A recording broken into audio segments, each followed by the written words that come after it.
Hello বন্ধুরা, কেমন আছেন আপনারা? আশা করব সবাই ভালো আছেন ও সুস্থ আছেন। আবার একটা নতুন ভিডিওর ভেতরে আপনাদেরকে অনেক অনেক স্বাগত জানাই। তো বন্ধুরা, যদি নিজের মোবাইল প্রাইভেসি করতে চান সেক্ষেত্রে কিন্তু মোবাইলে লক বসানোটা খুবই জরুরি।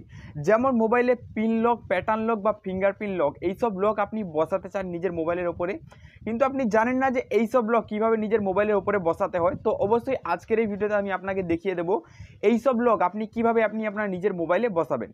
তো মোবাইলের উপরে লক বসানোর জন্য জাস্ট কী করবেন, মোবাইলের সেটিংসটা ওপেন করে নেবেন। এখানে সেটিংস ওপেন করার পর এইখানে একটা জিনিস খুঁজে নেবেন যেটা প্রত্যেকটা ফোনে রয়েছে। তাহলে ফিঙ্গারপ্রিন্ট লক বসাতে চান তাহলে অবশ্যই সিকিউরিটি অ্যান্ড পাসওয়ার্ড বলে একটা অপশন আপনি এখানে পেয়ে যাবেন। জাস্ট এইখানে ক্লিকটা দিয়ে দেবেন সিকিউরিটি অ্যান্ড পাসওয়ার্ডের অপশানে।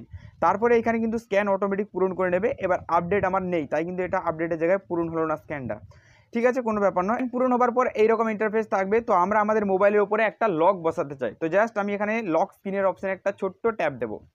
এইখানে ট্যাপ দেওয়ার পর থাকবে ফিঙ্গারপ্রিন্ট। তো ফিঙ্গারপ্রিন্টের অপশানে ট্যাপ দেবো। ফিঙ্গারপ্রিন্টের অপশানে ট্যাপ দেওয়ার পর এখানে পাসওয়ার্ডটা চাইবে। তো পাসওয়ার্ডটা জাস্ট আমি দিয়ে দেবো। দেওয়ার পর দেখুন আমার এখানে কিন্তু 3টে ফিঙ্গারপ্রিন্ট অ্যাড করা রয়েছে। তো 3টের পরে কিন্তু আর ফিঙ্গারপ্রিন্ট অ্যাড হয় না। তো জাস্ট একটা ফিঙ্গারপ্রিন্ট আমি এখান থেকে রিমুভ করে দেবো।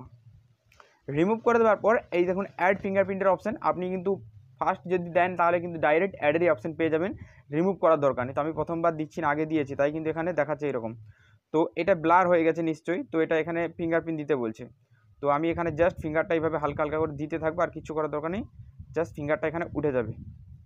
তো এখানে পুরো এইরকমভাবে ফিঙ্গারটা দিতে থাকবেন আর পুরো ফিঙ্গারটা কমপ্লিট হয়ে যাবে। স্ক্রিন নিশ্চয়ই ব্লার হয়ে গেছে, কারণ এখানে ফিঙ্গারপ্রিন্ট দেওয়ার সময় স্ক্রিনটা ব্লার হয়ে যায়। তো দেখুন জাস্ট আর এখানে কিছু করার দরকার নেই, ফিঙ্গারপ্রিন্ট কিন্তু অটোমেটিক সেট হয়ে গেছে। তো এইভাবেই আপনি জাস্ট ডানের অপশানে একবার ক্লিক দেবেন আর আপনার ফিঙ্গারপ্রিন্টটা সেট হয়ে যাবে। তো এখানে যে সেটিংগুলো রয়েছে সেগুলো আপনাদেরকে আরেকবার দেখিয়ে দিই। তো দেখুন এখানে কিন্তু ফিঙ্গারপ্রিন্ট যে আনলক, তো এইটা অফ করে দিলে কিন্তু ফিঙ্গারপ্রিন্ট একদম অফ হয়ে যাবে। তারপরে চেঞ্জ ফিঙ্গারপ্রিন্টের অপশানে ক্লিক করলে আপনি এখান থেকে ফিঙ্গারপ্রিন্ট চেঞ্জও করতে পারেন। তো আশা করি আজকের এই ভিডিওতে বোঝাতে পারলাম যে নিজের মোবাইল ফোনে কীভাবে ফিঙ্গারপ্রিন্ট লক সেট করবেন।